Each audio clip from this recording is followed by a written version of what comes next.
नमस्कार, आप सभी का स्वागत है मेरे YouTube चैनल पर जिसका नाम है इकोनॉमिक्स बाय रमेश चौधरी। अब ये जो वीडियो लेक्चर है भाई, इससे पहले भी मैंने बहुत सारी वीडियोस बना रखी है, बट वो इंग्लिश मीडियम वाले स्टूडेंट्स के लिए जिनकी इकोनॉमिक्स इंग्लिश में है।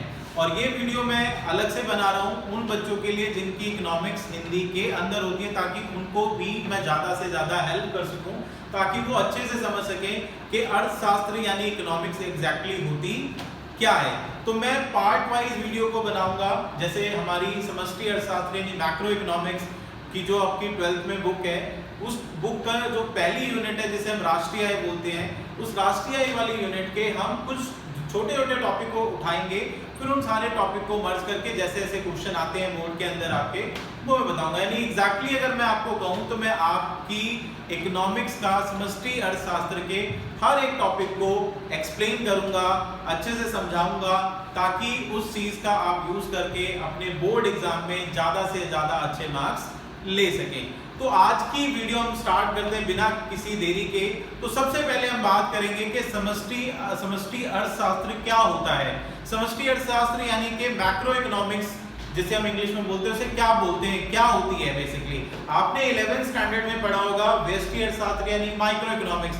तो वहां पर आपने पढ़ा होगा कि माइक्रो इकोनॉमिक्स किसको स्टडी करती है, उन सारी इकाइयों को जो किसी व्यक्तिगत इकाइयों से मतलब व्यक्तिगत इकाइयों के अंदर आती है। जबकि समष्टि अर्थशास्त्र की अगर हम बात करें तो ये अर्थव्यवस्था की समग्र इकाइयों का अध्ययन करती है, जबकि व्यष्टि अर्थशास्त्र किसका अध्ययन करती है, व्यक्तिगत इकाइयों का। तो बेसिकली आपको ध्यान रखना है कि जो समष्टि अर्थशास्त्र है जिसे हम मैक्रो इकोनॉमिक्स बोलते हैं, ये व्यक्तिगत इकाइयों का अध्ययन ना करके कौन सी इकाइयों का अध्ययन करता है, समग्र इकाइयों का अध्ययन करता है। जैसे व्यष्टि अर्थशास्त्र में हम एक उत्पादक, एक उपभोक्ता, इसके बारे में पढ़ते हैं, जबकि हम समष्टि अर्थशास्त्र में सारे उपभोक्ताओं के बारे में, सारे उत्पादकों के बारे में, यानी समग्र मांग के बारे में, समग्र पूर्ति के बारे में पढ़ते हैं। तो यानी कि जो समष्टि अर्थशास्त्र है ये व्यक्तिगत इकाइयों तक सीमित ना होकर ये समग्र इकाइयों का अध्ययन करती है। तो ये इसका मतलब है।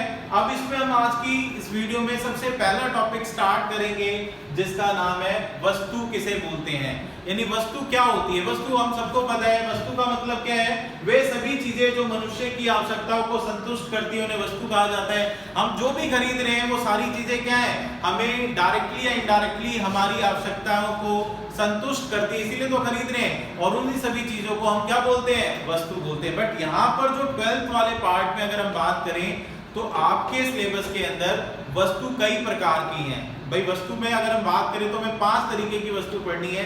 हमें उपभोक्ता वस्तु पढ़नी है, हमें उत्पादक वस्तु पढ़नी है, हमें पूंजीगत वस्तु पढ़नी है, हमें अंतिम वस्तु पढ़नी है, और साथ साथ हमें मध्यवर्ती वस्तुएं पढ़नी है। जो अंतिम वस्तु है और मध्यवर्ती वस्तु है हमारे सिलेबस के पॉइंट ऑफ व्यू से वेरी इंपॉर्टेंट है। तो सबसे पहले आप वीडियो को पॉज करेंगे और ये डेफिनेशन को नोट करेंगे। उसके बाद देन हम स्टार्ट करेंगे कि वस्तु कितने टाइप की होती है, जो हमारा मेन टॉपिक है जिस पर पेपर में क्वेश्चन आते हैं। आप इस चीज का बहुत अच्छे से ध्यान रखेंगे। ये हमारी वीडियो पार्ट 1 है। मैं पार्ट 1, पार्ट 2, पार्ट 3 इस तरीके से वीडियो डालूंगा टाइम टू टाइम, ताकि आपको इससे बहुत हेल्प मिले। एक तरीके से ये आपके नोट्स होंगे जिनका यूज कर आप अच्छे से अपने एग्जाम में अपने आंसर्स को लिख सकते हैं। तो सबसे पहले आप वीडियो को पॉज करेंगे और इसे नोट करेंगे।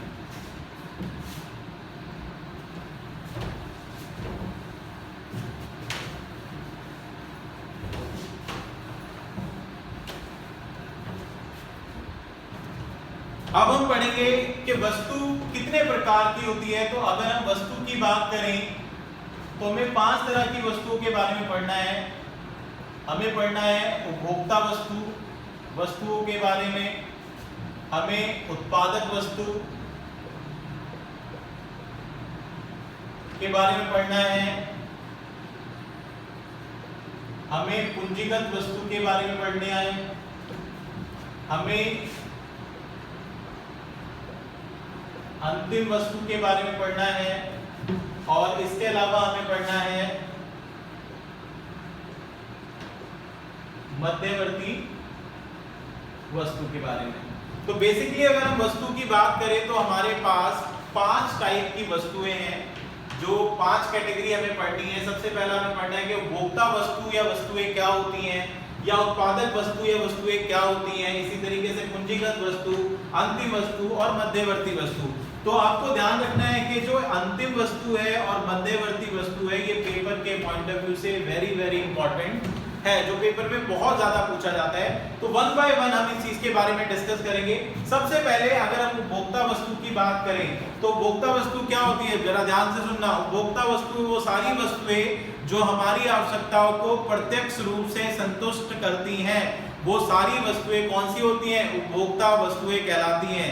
फिर दोबारा रिपीट कर रहा हूं, ध्यान से सुनना। वो सारी वस्तुएं जो हमारी आवश्यकताओं को प्रत्यक्ष रूप से संतुष्ट करती हैं, उन्हें हम उपभोक्ता वस्तुएं बोलते हैं। यानी कि as a consumer, as a उपभोक्ता जो भी हम खरीद रहे हैं, वो सारी हमारे लिए क्या है, उपभोक्ता वस्तुएं। तो उपभोक्ता वस्तुओं में हमें 4 कैटेगरी पढ़नी है। अब उपभोक्ता वस्तुओं में हमारे पास 4 पार्ट हैं। अगर हम बात करें, ए पार्ट है हमारे पास टिकाऊ उपभोक्ता वस्तुएं। टिकाऊ उपभोक्ता वस्तुएं, टिकाऊ उपभोक्ता वस्तुओं का मतलब क्या होता है, वो सारी वस्तुएं जिनका उपभोग प्रक्रिया में आप कई सालों तक प्रयोग में ला सकते हो, उन सारी वस्तुओं को हम टिकाऊ उपभोक्ता वस्तुएं कहते हैं। तो ध्यान से सुनना, वो सारी वस्तुएं जिन्हें हम उपभोग प्रक्रिया में या जिसका हम प्रयोग लंबे समय तक उपभोग के लिए कर सकते हैं, उन सारी वस्तुओं को हम क्या बोलते हैं, टिकाऊ उपभोक्ता वस्तुएं। टिकाऊ का मतलब जिन्हें लंबे टाइम तक हम यूज कर सकते हैं। जैसे टिकाऊ उपभोक्ता वस्तुओं का एग्जांपल, जैसे हमारा एसी हो गया, हमारे घर में फ्रिज हो गया, हमारा फर्नीचर हो गया, ये वो सारी टिकाऊ उपभोक्ता वस्तुएं हैं जिन्हें हम 1 साल से 2 साल से 3 साल से कई साल तक, लंबे टाइम तक जिनका हम यूज कर सकते हैं। यानी वो सारी वस्तुएं जिन्हें उपभोग प्रक्रिया में आप काफी लंबे समय तक प्रयोग में ला सकते हो, उन सभी वस्तुओं को हम टिकाऊ उपभोक्ता वस्तुएं कहते हैं। दूसरा इसका पार्ट आता है टिकाऊ उपभोक्ता वस्तुओं के अंदर ही, अगर हम बात करें अर्ध टिकाऊ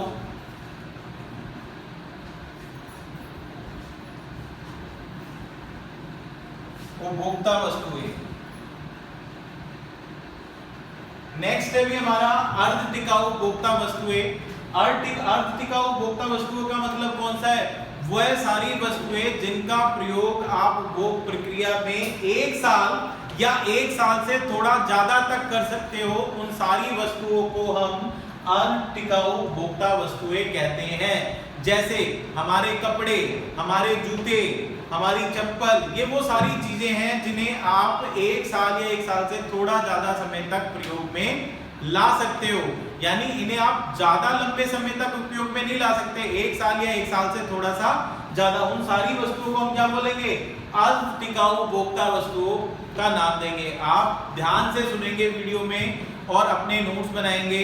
जैसे मैंने बोला टिकाऊ उपभोक्ता वस्तुएं, अगर मैं सब कुछ बोर्ड पे लिखूंगा तो हम ज्यादा कंटेंट कवर नहीं कर पाएंगे एक वीडियो के अंदर, और मैं चाहता हूं कि ज्यादा से ज्यादा कंटेंट आपका कवर हो, आपको ज्यादा से ज्यादा चीजें समझ में आए, ताकि आप बहुत अच्छे मार्क्स अपने पेपर में लें।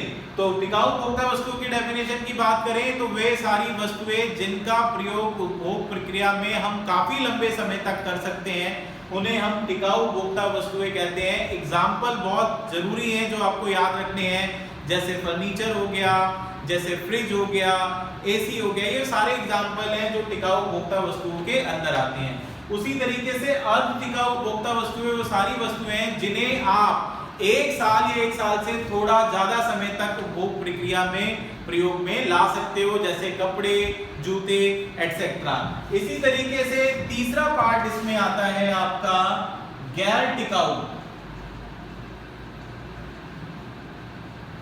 गैर टिकाऊ उपभोक्ता वस्तुएं कौन सी होती हैं, जिनका प्रयोग सिर्फ आप उपभोग प्रक्रिया में सिर्फ 1 बार कर सकते हो, जिनका प्रयोग आप 1 से ज्यादा बार नहीं कर सकते हो, उन सारी उपभोक्ता वस्तुओं को हम गैर टिकाऊ उपभोक्ता वस्तुएं कहते हैं। जैसे हम डे टू डे लाइफ में भाई दूध खरीदते हैं, ये गैर टिकाऊ उपभोक्ता वस्तु है, अंडे खरीदते हैं या सब्जियां खरीदते हैं, तो वो सारी कौन सी किसके एग्जाम्पल है, गैर टिकाऊ उपभोक्ता वस्तुओं के एग्जाम्पल है। इसी तरीके से इसका डी पार्ट है हमारा सेवाएं। सेवाएं की बात करें तो जरूरी नहीं है कि हम सिर्फ वस्तुएं खरीदते हैं, हम बहुत सारे लोगों से सेवाएं लेते हैं, जो सेवाएं भी हमारी आवश्यकताओं को प्रत्यक्ष रूप से संतुष्ट करती हैं। जैसे हमने किसी टीचर की सेवाएं ली, हमने किसी डॉक्टर की सेवाएं ली, तो ये भी किसका पार्ट होती हैं, आपकी उपभोक्ता वस्तुओं का पार्ट होती है, उपभोक्ता वस्तु का पार्ट मानी जाती है। तो आपको ध्यान रखना है, टिकाऊ उपभोक्ता वस्तुएं जैसे एग्जांपल फर्नीचर हो गया, एसी हो गया, फ्रिज हो गया। अर्ध टिकाऊ उपभोक्ता वस्तुएं जैसे कपड़े हो गए, जूते हो गए। गैर टिकाऊ उपभोक्ता वस्तुएं जैसे दूध हो गया, दही हो गया, सब्जियां हो गया। इसी तरीके से सेवाएं, वो सारी सेवाएं जो जिसे हम देख और छू नहीं सकते मगर वो प्रत्यक्ष रूप से हमारी आवश्यकताओं को संतुष्ट करती है, जैसे डॉक्टर की सेवाएं, जैसे टीचर की सेवाएं इत्यादि। तो ये है हमारा उपभोक्ता वस्तु वाला पार्ट। आप वीडियो को पॉज करोगे, इनकी डेफिनेशन लिखोगे, साथ साथ इनके एग्जांपल लिखोगे। वीडियो को बड़े ध्यान से देखना है ताकि आप साथ साथ इसके नोट्स बनाओगे। अगर मैं बोर्ड पे दोबारा रिपीट कर रहा हूं, अगर मैं बोर्ड पे लिखूंगा तो हम ज्यादा कंटेंट कवर नहीं कर पाएंगे, इसीलिए आपको वीडियो पॉज करनी है और साथ साथ डेफिनेशंस भी लिखनी है जो मैं बता रहा हूं। अब उसके बाद हमें पढ़ना है कि उत्पादक या पूंजीगत वस्तु क्या होती है। अब अगर हम बात करें तो उत्पादक और पूंजीगत वस्तु दोनों की बातें करें तो उत्पादक वस्तु और पूंजीगत वस्तु वे सारी वस्तुएं होती हैं, ध्यान से सुनना, वे सारी वस्तुएं जो दूसरी वस्तु के उत्पादन प्रक्रिया में प्रयोग में लाई जाती है। जैसे मशीन का यूज हम दूसरी वस्तु का उत्पादन करने में करते हैं, इमारत दूसरी वस्तु का उत्पादन करने में प्रयोग में लाते हैं। तो बेसिकली अगर हम बात करें कच्चा माल दूसरी वस्तु के उत्पादन करने में प्रयोग में लाते हैं, तो बेसिकली उत्पादक और पूंजीगत वस्तुएं डेफिनेशन वाइज अगर हम बात करें तो दोनों की परिभाषा सेम होती है। वे सारी वस्तुएं जिनका प्रयोग करके हम दूसरी वस्तु के उत्पादन प्रक्रिया में प्रयोग में लाते हैं, या वे सारी वस्तुएं जिनका प्रयोग हम दूसरी वस्तु के उत्पादन करने में लाते हैं, उन सभी वस्तुओं को हम उत्पादक या पूंजीगत वस्तु बोलते हैं। मगर दोनों में फर्क क्या है, उत्पादक वस्तु और पूंजीगत वस्तु में अगर हम फर्क की बात करें तो उत्पादक वस्तु टिकाऊ वस्तु और गैर टिकाऊ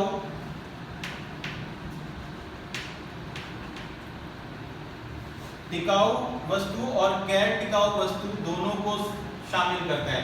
यानी कि अगर हम बात करें तो डेफिनेशन यानी परिभाषा के अनुसार उत्पादक वस्तु और पूंजीगत वस्तु तो दोनों सेम है, मगर दोनों में थोड़ा सा माइनर डिफरेंस है। माइनर डिफरेंस क्या है, पेपर में क्वेश्चन आता है, उसके अकॉर्डिंग हमें पढ़ना है। तो उत्पादक वस्तु तो टिकाऊ उत्पादक वस्तु और गैर टिकाऊ उत्पादक वस्तु दोनों को शामिल करता है। अब टिकाऊ उत्पादक वस्तु कौन सी होगी, वह सारी वस्तुएं जो उत्पादन प्रक्रिया में काफी लंबे समय तक प्रयोग में लाई जाती हैं। अब टिकाऊ वस्तु का मतलब जैसे फॉर एग्जांपल भाई आपका मशीन हो गया, इमारत हो गया आदि। और जबकि गैर टिकाऊ वस्तुएं जिनका प्रयोग सिर्फ आप एक बार कर सकते हो, उसके बाद उसका दोबारा प्रयोग नहीं किया जा सकता। जैसे गैर टिकाऊ वस्तु की अगर हम बात करें तो गैर टिकाऊ वस्तु में हमारे पास आ गया कच्चा माल, बिजली आदि। और जबकि पूंजीगत वस्तु सिर्फ और सिर्फ किसको शामिल करती है, टिकाऊ वस्तु को शामिल करती है। तो आपको ध्यान रखना है कि भाई परिभाषा के अनुसार उत्पादक वस्तु और पूंजीगत वस्तु दोनों का मतलब सेम होता है कि ये वे सारी वस्तुएं होती हैं जो दूसरी वस्तु के उत्पादन प्रक्रिया में प्रयोग में लाई जाती हैं, दूसरी वस्तु के उत्पादन करने में सहायक होती है। उन सबको क्या बोलते हैं, उत्पादक वस्तु या पूंजीगत वस्तु बोलते हैं। बट उत्पादक वस्तु टिकाऊ और गैर टिकाऊ दोनों तरह की वस्तुओं को शामिल करता है, जबकि पूंजीगत वस्तु सिर्फ टिकाऊ वस्तु को शामिल करता है। टिकाऊ कौन सा है, जिन्हें आप काफी लंबे समय तक उत्पादन प्रक्रिया में प्रयोग में ला सकते हो। जबकि गैर टिकाऊ कौन सा है, जिसे आप एक से अधिक बार प्रयोग में नहीं ला सकते। तो इस स्टेटमेंट के अकॉर्डिंग अब जो पेपर में क्वेश्चन आता है वो ध्यान से सुनना है आपको। कि क्वेश्चन आता है कि भाई सभी उत्पादक वस्तुएं पूंजीगत वस्तु होती है। तो क्या ये कथन सत्य है? तो आपका आंसर होगा नहीं, कि भाई सभी उत्पादक वस्तुएं पूंजीगत वस्तुएं नहीं होती, क्योंकि उत्पादक वस्तु तो टिकाऊ और गैर टिकाऊ दोनों तरह की वस्तुओं को शामिल करता है, जबकि पूंजीगत वस्तु तो सिर्फ टिकाऊ वस्तुओं को शामिल करता है। तो इस बेसिस पर जो हमारी स्टेटमेंट बनेगी वो बड़े ध्यान से सुनना है आपको, कि सभी पूंजीगत वस्तु उत्पादक वस्तुएं होती हैं, पर सभी उत्पादक वस्तुएं पूंजीगत वस्तुएं नहीं होती हैं, क्योंकि पूंजीगत वस्तुएं सिर्फ टिकाऊ उत्पादक वस्तुओं को शामिल करता है, जबकि उत्पादक वस्तु टिकाऊ उत्पादक वस्तु और गैर टिकाऊ उत्पादक वस्तु दोनों को शामिल करता है। तो ये था हमारा उपभोक्ता वस्तु, उत्पादक वस्तु और पूंजीगत वस्तु। अब इसके बाद हम पढ़ेंगे कि अंतिम वस्तु क्या होती है, मध्यवर्ती वस्तु क्या होती है। ये बहुत वेरी इंपॉर्टेंट टॉपिक है, ये हम अपने नेक्स्ट वीडियो लेक्चर में इसे स्टार्ट करेंगे, ठीक है, ताकि ये और अच्छे से समझ में आए। ये मेरी फर्स्ट वीडियो है जिसमें हमने आज बात करी कि समष्टि अर्थशास्त्र क्या होता है, या फिर वस्तु क्या होती है, वस्तु कितने प्रकार की होती है। वस्तु में हमने 3 प्रकार की वस्तुओं के बारे में पढ़ा, कि उपभोक्ता वस्तु क्या होती है, उसके कितने प्रकार होते हैं, उत्पादक वस्तु क्या होती है, पूंजीगत वस्तु क्या होती है, और वो उसके अंदर किस किस को शामिल किया जाता है। ठीक है भी, अब इसमें अगर किसी को कोई डाउट है, किसी तरह से किसी को कुछ पूछना है, तो कमेंट सेक्शन में मुझे कमेंट कर सकता है, और वो अपने सजेशन भी दे सकता है कि मैं इसको और कैसे बेहतर बना सकता हूँ वीडियो को, ताकि और ज़्यादा से ज़्यादा बच्चों के इससे हेल्प हो। तो आज की वीडियो में सिर्फ हम इतना ही पढ़ेंगे। नेक्स्ट वीडियो में हम पढ़ेंगे कि अंतिम वस्तु और मध्यवर्ती वस्तु क्या होती है, जो हमारा पार्ट 2 होगा। तो आज की वीडियो में यहीं पर समाप्त करता हूँ। Thank you, tata, bye bye.